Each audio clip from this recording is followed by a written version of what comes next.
¿Qué tal?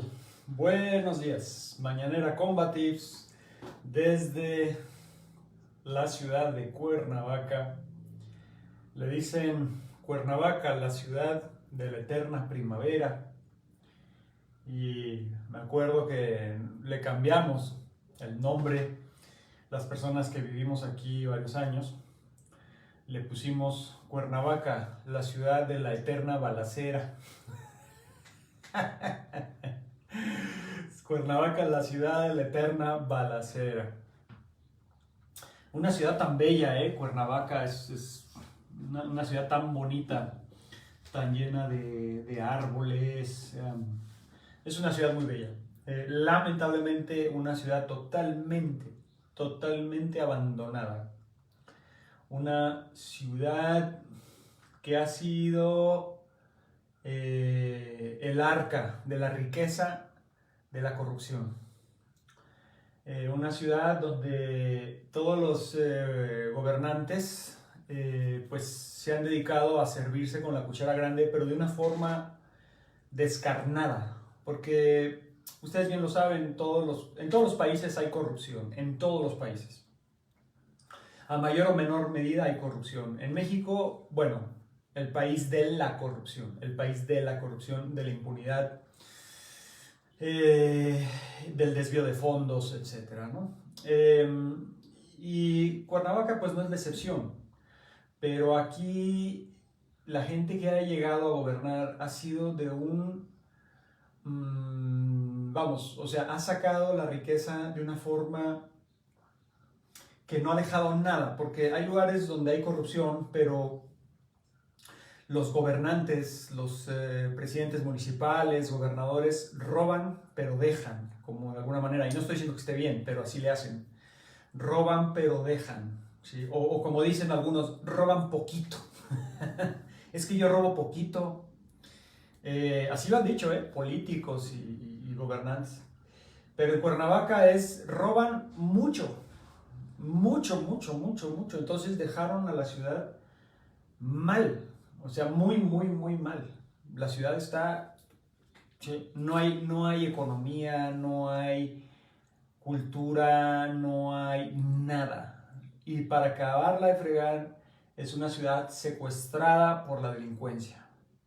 Yo en esta ciudad viví unas experiencias muy fuertes relacionadas con crimen organizado, extorsión, allanamiento de morada, peleas callejeras. No, una fichita esta ciudad, la verdad en ese sentido no la extraño.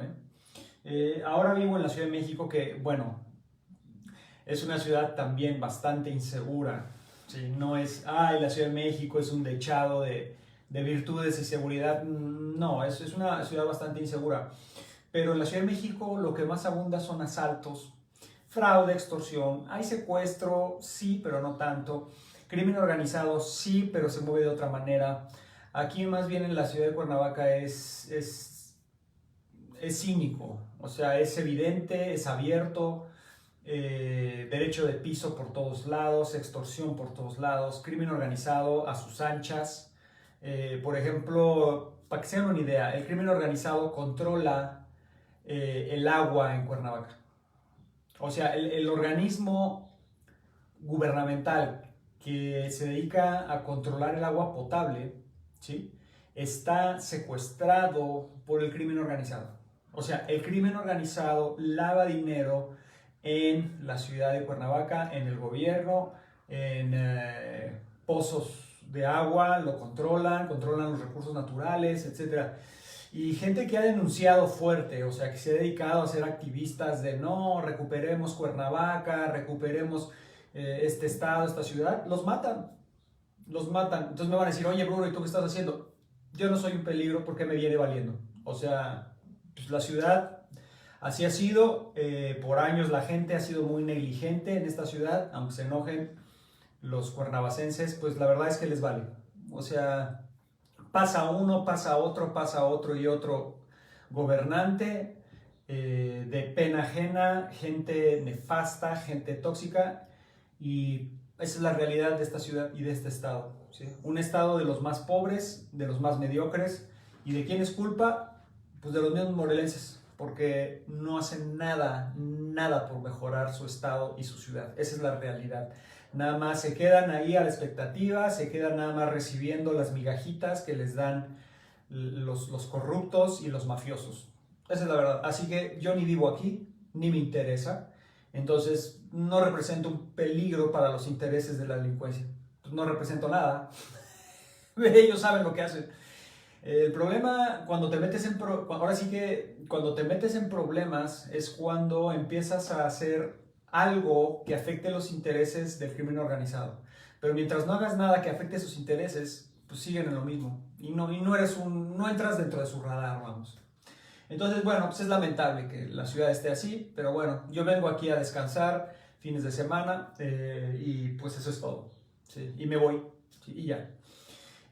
Bueno, en este en vivo voy a tratar un tema bien importante, bien importante en protección personal, ¿sí? Es un tema que creo se aborda poco. Lo que se aborda de una forma muy fantasiosa. No, vamos a decir, es algo que se toque seguido en sistemas de defensa personal en artes marciales. Y repito, si se toca este tema, se hace de una forma bien fantasiosa, ¿sí? Y estoy hablando de ataques con múltiples agresores, ¿sí? Cuando tú tienes que lidiar con más de un agresor, ¿sí? En escenario de... Voy a hablar un poquito de los escenarios que nosotros manejamos en Combatives. Escenario de riña, escenario 1, que es el escenario de riña, el escenario 2, que es el escenario de asalto, el escenario 3, que es el escenario de privación de la libertad, y escenario 4, que es tentativa de homicidio o privación de la vida. En estos 4 escenarios, ¿sí?, se puede dar la situación que tú tienes que lidiar con más de un agresor. Puedes entrar en una cuestión de riña contra 2, contra 3, contra 4. De hecho, nosotros en el escenario de riña ya manejamos cuando ya es una confrontación contra más de un agresor, ya lo denominamos riña compleja. Así lo denomino yo en mi sistema de combate. Y es una riña compleja, ¿por qué? Porque ya lidiar contra 2 o más agresores es otra cosa, ¿sí? Es otra cosa. En el escenario de asalto es lo mismo. Muchos asaltos, si no es que la mayoría, son ejecutados por más de un asaltante, ¿sí? Sí se da que una sola persona te asalte, sí, un solo delincuente, pero la verdad es que la gran mayoría son más de un asaltante. Vienen de 2, de a 3, etc. En secuestro, prácticamente todos los secuestros, como tal secuestro, son ejecutados por más de una persona, prácticamente todos, ¿sí? No así, por ejemplo, la privación de la libertad con connotaciones sexuales. O sea, todo lo que es abuso sexual, puede suceder que sí, la persona es abusada sexualmente por más de un violador, pero sí sucede que hay abuso sexual de 1 a 1. O sea, un solo depredador, una sola víctima. En tentativa de homicidio o en homicidio es lo mismo. Puedes enfrentarte a una persona con un cuchillo, con una pistola, con un martillo, o te viene a agarrar a patadas en el piso. O pueden ser más de uno, que esa es la pesadilla. Ese es el peor escenario que te puedes enfrentar. Más de un agresor armado, ¿sí? Entonces, la verdad es que es una realidad. Es una realidad que tú te pudieras enfrentar a más de un agresor. Esa es una realidad. Y cuando estamos hablando más de un agresor, estamos hablando de un escenario complejo ya, ¿sí? Es un escenario muy difícil, con probabilidades muy bajas de sobrevivir, y donde si no tienes un entrenamiento específico para esos escenarios, un entrenamiento congruente basado en evidencia, definitivamente no vas a sobrevivir. Definitivamente uno no sobrevive un ataque multitudinario, ¿sí?, si no sabes cómo moverte. E incluso si estás entrenado y sabes cómo, ¿sí?, las probabilidades siguen siendo muy bajas, caen radicalmente las probabilidades de sobrevivir. Y digo todo esto porque ayer estuvimos trabajando el grado 7 de mi sistema, son 8 grados. El grado 7 justamente abordamos ataques por múltiples agresores, amenazas y ataques. No trabajamos contra 3 personas, trabajamos contra 2 personas. Empezamos por 2 agresores, ¿ok? Y en esos escenarios, en esos simuladores del grado 7 de Combatives, lo que hacemos es un trabajo de triangulación, de posiciones de triangulación, donde tengo a 2 oponentes y yo, 2 agresores. Y en primer lugar trabajamos el simulador sin armas. 2 tipos, 2 agresores se me acercan, me cierran la distancia y entonces ¿yo qué hago? ¿Sí? Después trabajamos un simulador un poco más complejo donde uno de los agresores está armado con un cuchillo o con un arma de fuego. Y entonces ahí ya se complica durísimo, durísimo el escenario. Ayer estuvimos trabajando y como tengo 2 instructores, Diego y Aldo, que van a hacer su grado 7, espero a finales de año, estamos trabajando estos escenarios complejos para que ellos puedan obtener la evaluación y obtener la certificación de grado 7 Combatives, que es uno de los grados más avanzados. Entonces ayer estuvimos trabajando estas dinámicas. Yo posteamos un video, un poquito, momentos de las prácticas que hicimos. Están aquí en el Facebook, las puse en el Instagram y llamaron mucho la atención. Hubo muchos comentarios, hubo gente que dijo, oye, eso está interesante, eso sí así sucede en la calle, etc. Y me pidieron que, bueno, oye, ¿no puedes desglosar un poco, hablar un poco del tema? Y me pareció muy buena idea, hablar un poco del tema. Creo que sí, es necesario. Cuando ya hablamos de más de un agresor, que es muy probable, repito, estamos hablando de algo muy complejo, ¿sí? Y hay varios sistemas, incluso artes marciales, que te enseñan a lidiar contra 3 agresores, 4 agresores, etc. La verdad es que la mayoría de las dinámicas de entrenamiento que yo he visto para lidiar con más de un agresor en diferentes sistemas, y lo voy a decir con todo respeto y sin ganas de hacer controversias ni nada, pero la verdad se quedan bien cortas, son bastante fantasiosas y no aportan escenarios realistas, y no aportan soluciones realistas. Esa es la realidad. Por ejemplo, en Aikido, hay algo que se llama, hacen randori, ¿sí? O futari-dori, que son entrenamientos de el nage, el que aplica las técnicas, contra 2 ukes o contra 3, ¿sí? Contra 2 ukes o contra 3. Entonces se te vienen encima 4 personas, corren hacia ti y tú los avientas y los giras y los quitas y bla, bla. Y yo he visto, bueno, no sé, las personas que han visto Aikido bastante tiempo, seguramente han visto estas demostraciones, donde hay una persona y se le vienen encima 4 tipos, 4 ukes, corriendo hacia el nage, al que va a ejecutar la técnica, y el nage nada más los avienta. Y entonces ves a los ukes corriendo con las manos extendidas para que el nage los aviente y los gire, y entonces, wow, cómo se mueve. Y la verdad es que es ridículo. Mucha gente ha dicho, es que es solo un ejercicio. Es que es un ejercicio de respiración, es un ejercicio para saber cómo moverte. Pues tu ejercicio está mal, ¿sí? Tu ejercicio está mal y te voy a explicar por qué. Porque nadie corre hacia ti con los brazos extendidos. ¿Y por qué carajos le vas a enseñar a tu cuerpo un ejercicio que no le va a servir? Es algo que no entiendo. Lo he visto también en el sistema ruso. En el sistema ruso agarran y contra múltiples atacantes. Entonces a una cierta velocidad se mueven, golpean, y entonces el que defiende o la víctima se mueve y se quita y se mueve y gira y juega y lo mismo, es irrisorio. Y se enojan muchísimo cuando digo esto los del sistema ruso. Es que solo es un ejercicio de respiración, solo es un ejercicio de condición de condicionamiento, de arco reflejo, etc.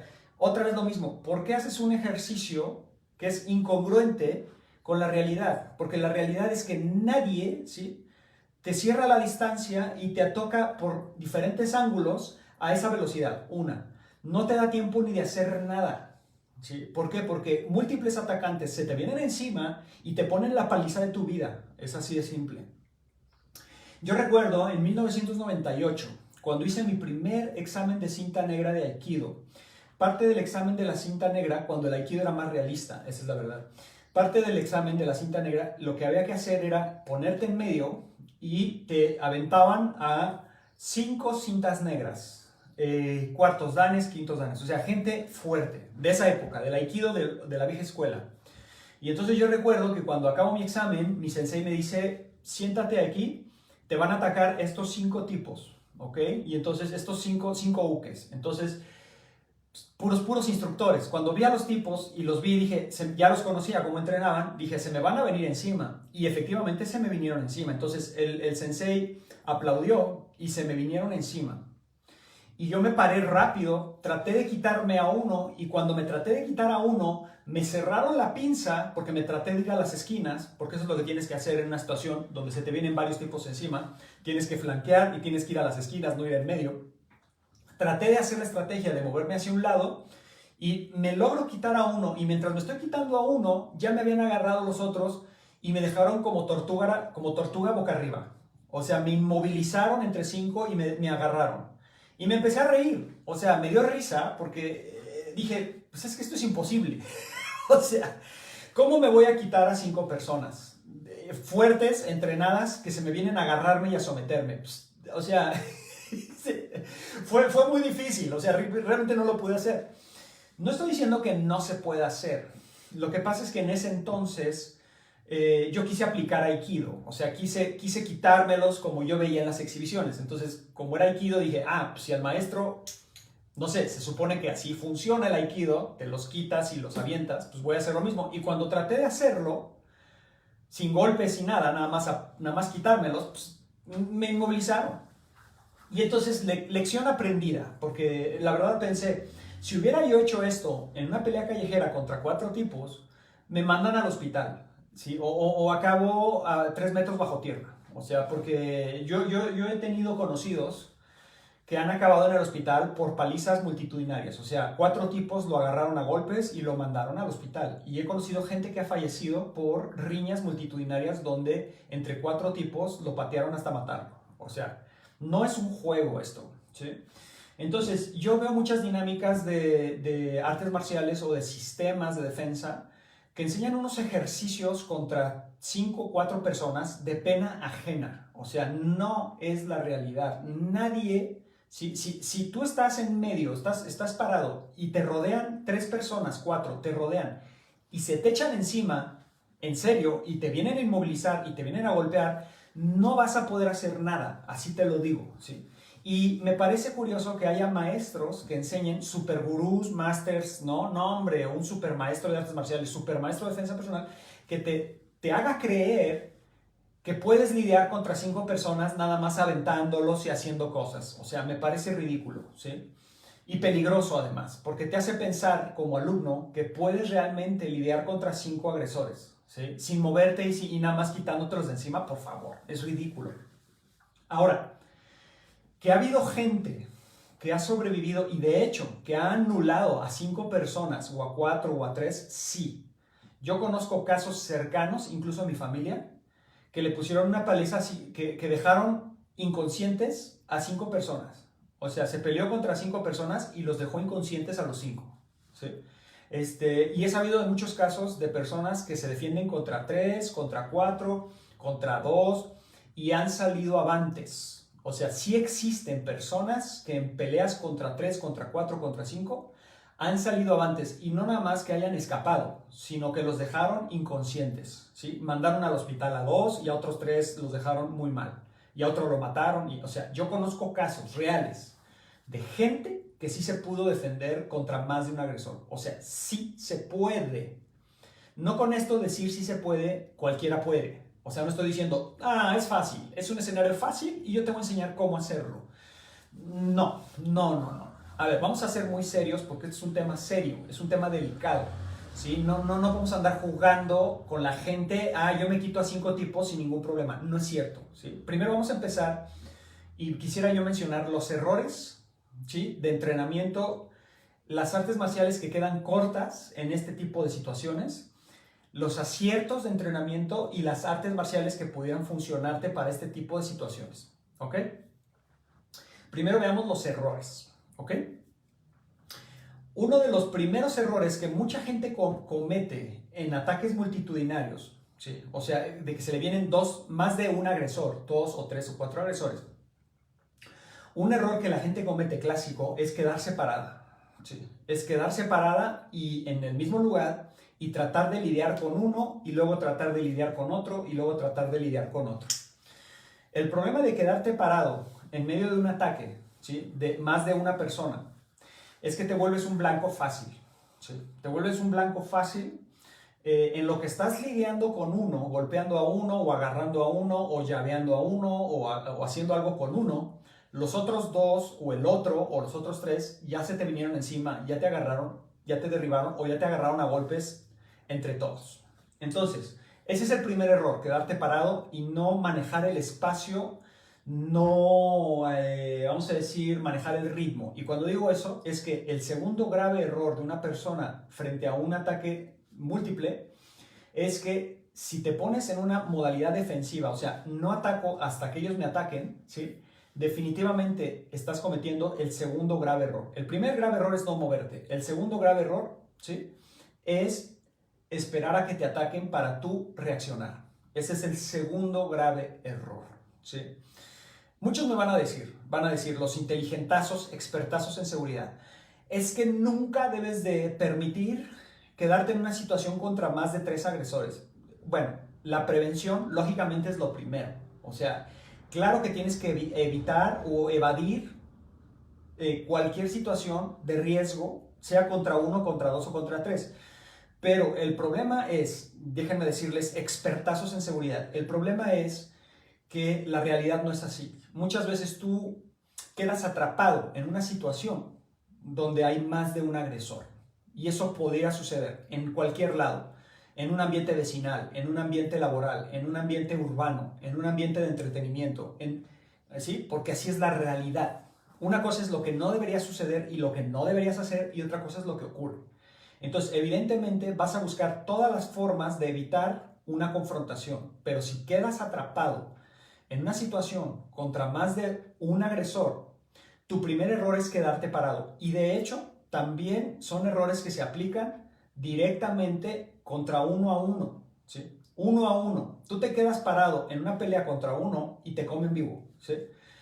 Tú esperas a que el otro ataque, ¿sí? Y te comen vivo, ¿sí? Esa es la calle. Si tú esperas, porque, yo practico defensa personal y defensa personal significa solo defensa. Si no me atacas, no te hago nada. Así no funciona la calle, ¿ok? Entonces, ni situaciones no deportivas, ¿sí? Entonces, el segundo grave error es quedarte parado esperando a que los demás ataquen. Si tú estás contra 2 agresores y te esperas a que ataquen, ¿sí? Ya estás en el ritmo de pelea y de agresión de los agresores, no en tu ritmo. Entonces, ¿qué sucede? Si ellos toman la iniciativa ofensiva, tú vas a entrar en modalidad defensiva. ¿Qué significa? Que tú vas a primero tratar de defender lo que ellos están haciendo y luego vas a contraatacar, lo cual ya es demasiado tarde en un ataque multitudinario, demasiado tarde, ¿ok? Ahora, eso no quiere decir que te le vayas a los golpes a lo idiota, que ese sería el tercer grave error. Tercer grave error es tratar de lidiar con uno, ¿sí? Sujetándole. Aquí viene un tema de ¿qué aplicamos? ¿Grappling o striking? O sea, yo puedo, si yo hago jiu-jitsu, yo hago judo, yo hago aikido, sambo, o sea, grappling, ¿sí? Artes marciales que están, o deportes que están diseñados para agarres, estrangulamientos, derribos, lucha en el piso. Si mi prioridad es hacer grappling y hacer un engage, es un amarre, hacer un amarre con algún agresor. O sea, yo estoy con 2 tipos enfrente y yo me quedo parado y yo espero a que me ataquen. Y cuando me atacan, yo lo agarro y lo abrazo, o lo trato de estrangular, o lo trato de llavear, o le trato de hacer alguna llave, ¿sí? Ese es el tercer grave error, ¿sí? ¿Por qué? Porque el grappling es excelente, pero contra más de un agresor es muy peligroso. Si yo estoy acostumbrado a llevar a la gente al piso porque hago jiu-jitsu o hago grappling y me lo llevo al piso, me comen, me cosen a patadas, ¿sí? Y me matan a patadas, ¿sí? Ahora, ojo, mucha gente va a decir, ya ven, yo les dije que no había que practicar grappling, Bruno me está dando la razón, no había que practicar grappling, el grappling es malo. No, a ver, vamos a frenar, ¿sí? Lo voy a decir de esta forma, y es lo que yo les digo a mis estudiantes. Se debe practicar grappling, ¿para qué? Para no aplicar grappling, o para que no te apliquen grappling, a ver si me entienden. Yo estoy contra dos agresores, les voy a poner este ejemplo, yo estoy contra dos agresores, y uno de ellos me viene a agarrar, me viene a sujetar, a abrazar, o me viene a derribar, o me viene a taclear, o me viene a agarrar del cuello, lo que sea.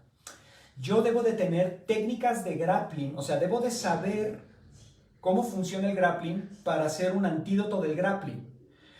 Vamos a decir que es como un veneno. Y para tú meter un antídoto, debes de conocer el veneno y usar el veneno, ¿sí? Entonces, las personas que quieren aplicar anti-grappling sin grappling, no saben lo que están haciendo. Porque hay gente que dice, yo te enseño anti-grappling. A ver, ¿has hecho grappling? No. Ah, bueno, entonces no sabes lo que estás haciendo, ¿sí? Porque primero tienes que conocer las dinámicas de agarre, y cuando digo grappling, no piensen nada más en una cuestión deportiva. Piensen en un engage, o sea, cuando alguien te viene a sujetar de una u otra forma, eso es grappling. Te agarra, te sujeta, te restringe, te trata de ahorcar, te trata de derribar.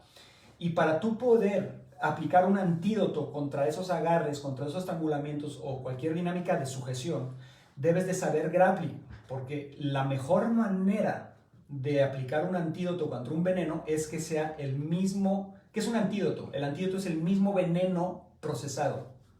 Entonces, grappling es lo mismo. ¿Quieres anti-grappling? ¿Quieres saber cómo quitarte a una persona? Aprende grappling, ¿sí? Entonces, el error aquí es que tú deliberadamente, tu prioridad de reacción sea grappling. Que tú seas, tengo a 2, 3 tipos encima de mí y me le voy y lo abrazo a uno, lo trato de estrangular, lo trato de agarrar. No, no es una buena opción. A menos que lo utilices como un obstáculo o un escudo humano. ¿Eso qué me refiero? Que tú vienes, haces un primer movimiento, ejecutas un estrangulamiento que te va a servir para generar un escape. No haces un estrangulamiento o no haces una restricción para quedarte luchando o tratando de noquear o de dejar inconsciente al agresor, sino lo agarras para ir generando un escape. Vas a utilizar a uno de los agresores como escudo contra los otros agresores. Hay gente que me va a decir, eso se oye como de película. Bueno, yo lo he comprobado, mis alumnos lo han comprobado, lo hemos hecho en sparring y sí funciona. Cuando tú restringes a uno momentáneamente, son segundos, y adquieres un ángulo de flanqueo y buscas la salida, el escape, el otro se te viene encima, pero entre el otro agresor y tú hay un cuerpo que estás momentáneamente anulando, restringiendo, ¿sí? Causándole daño, estrangulando, etc.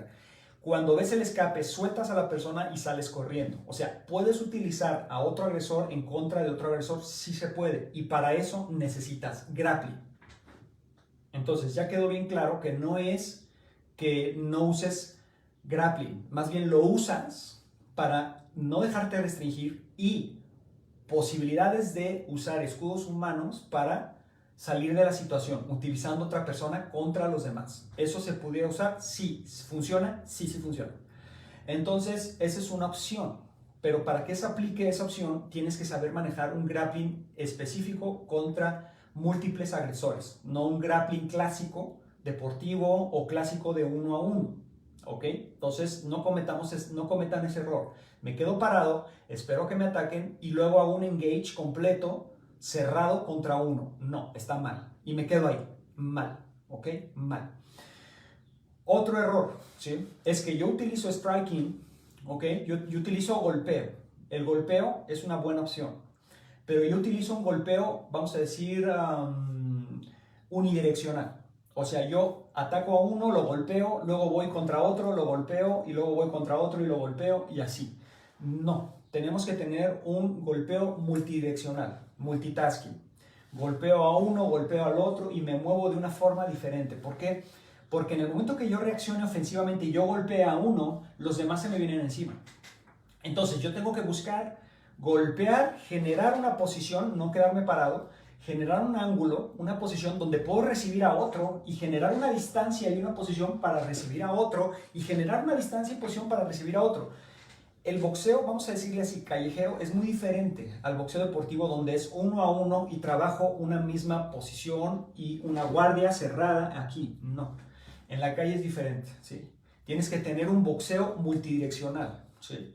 Un boxeo que está diseñado no para mantener a distancia a una persona o para marcar puntos, etcétera, sino un boxeo para poner a dormir a alguien en el primer trancazo. Y la experiencia y la evidencia me da la razón. ¿Por qué? Porque las personas que han sobrevivido a ataques múltiples han aplicado un boxeo multidireccional callejero donde el primer agresor que se le cerró, ¡pum!, al piso. El segundo, ¡pum!, al piso. El tercero, ¡pum!, al piso. Y al piso, y al piso, y al piso.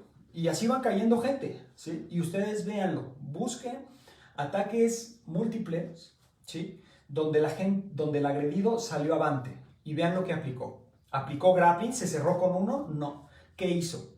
Aplicó boxeo callejero, ¿ok?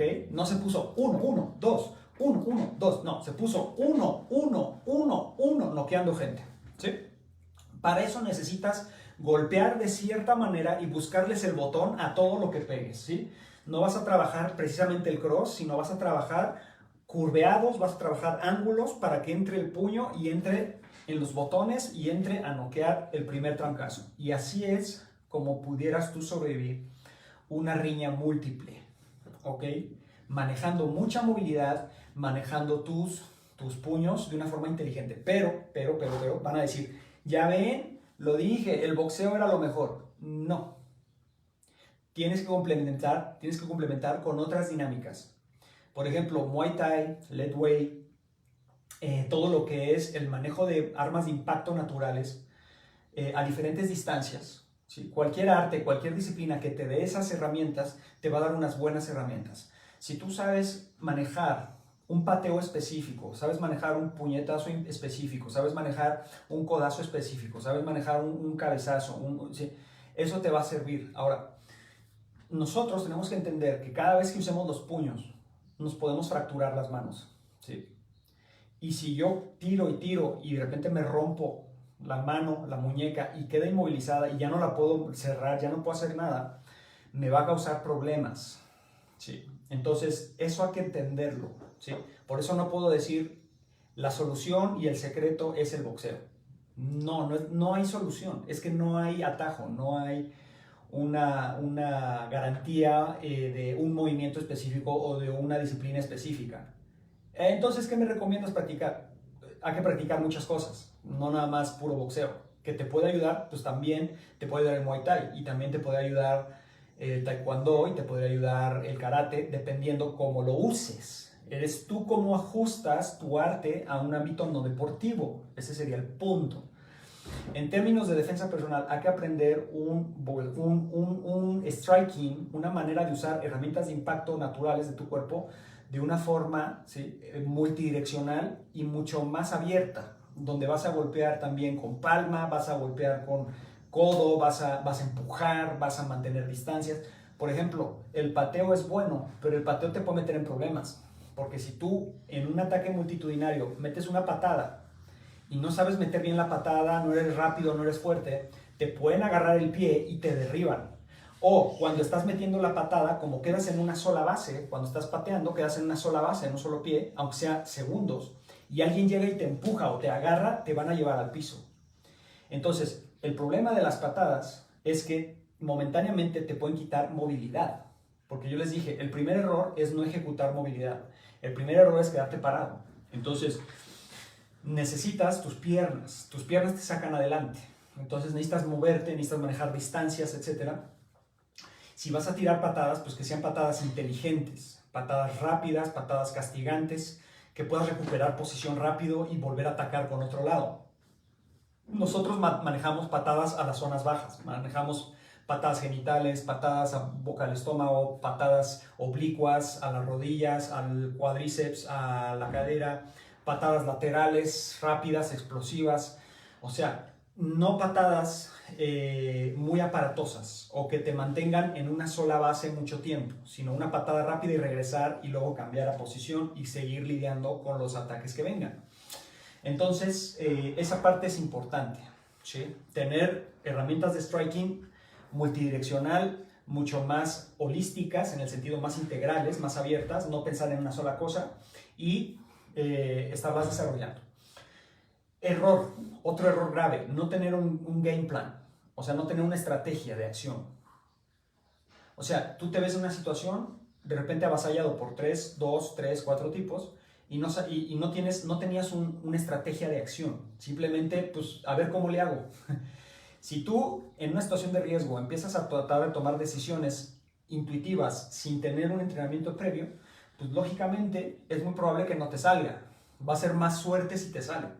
En cambio, si tú ya generaste un game plan, una estrategia de acción y la llevas a cabo y la entrenas y la desarrollas, a la hora que te llegaras a encontrar, ojalá nunca, pero en una situación de múltiples agresores, entonces ya tienes un game plan. Entonces voy a hacer esto, voy a hacer el otro, no voy a cometer estos errores, no voy a hacer el otro. Básicamente el game plan es el punto de no cometer estos errores clásicos. Me quedo parado, me quedo esperando a que me ataquen, ¿sí? Me le voy encima a uno a agarrarlo y a ver qué hago con uno. No. Utilizo un golpeo unidireccional.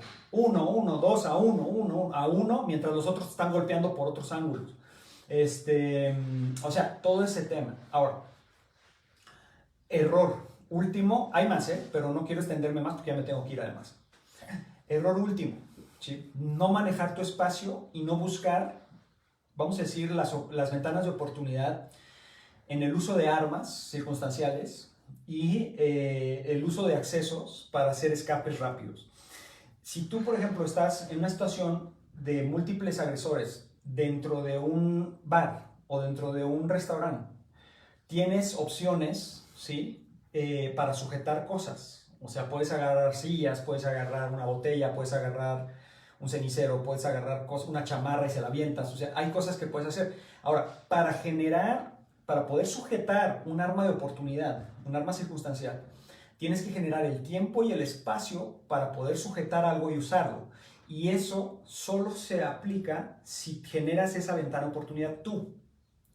Y no la vas a poder generar si te esperas a que te ataquen, si te quedas pasmado, si te quedas parado o parada, esperas a que te ataquen, te le vas encima a uno o empiezas a boxear unidireccionalmente. Vas a entrar en visión de túnel, te vas a olvidar del perímetro, te vas a olvidar de las oportunidades que pudieras utilizar a tu favor. Entonces, es bien importante, ¿sí?, generar una visión perimetral y una actitud perimetral, no una actitud unidireccional, ¿sí? Multidireccional es lo más importante. Y cuando nosotros entrenamos nada más unidireccionalmente, entrenamos uno a uno, uno a uno, uno a uno, nos olvidamos que hay un perímetro, nos olvidamos que hay terceros, nos olvidamos que hay opciones circundantes al escenario que estoy viviendo específicamente hablando, ¿ok? Entonces, esos son errores graves, manejarse unidireccionalmente, no buscar ventanas de oportunidad, no buscar, repito, y voy a decir el último y más grave error, ¿sí? Y ya con este cierro, el último y más grave error es pensar que tú tienes que ganarles a los 4 o a los 5 y tienes que dejarlos inmovilizados o golpeados a todos. ¿Por qué? Porque si tú entras en una modalidad de ahora les voy a dar una lección y los voy a golpear hasta que queden todos fuera de combate y aquí me voy a quedar golpeándolos y peleándome contra 3 o 4, ese es un error grave. Lo voy a poner de otra manera.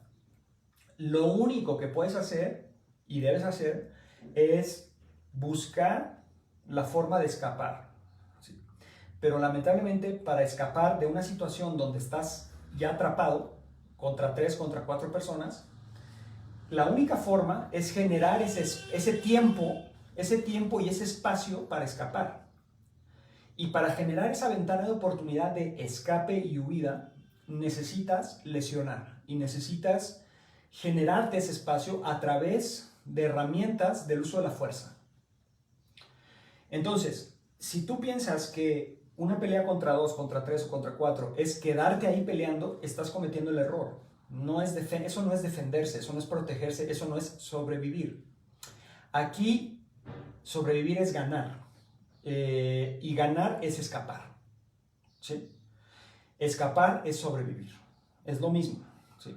Entonces, lo que tienes que buscar es cómo voy a escapar de esto. Y si necesito usar fuerza para generarme el tiempo y el espacio para buscar la salida y correr e irme, pues lo voy a hacer.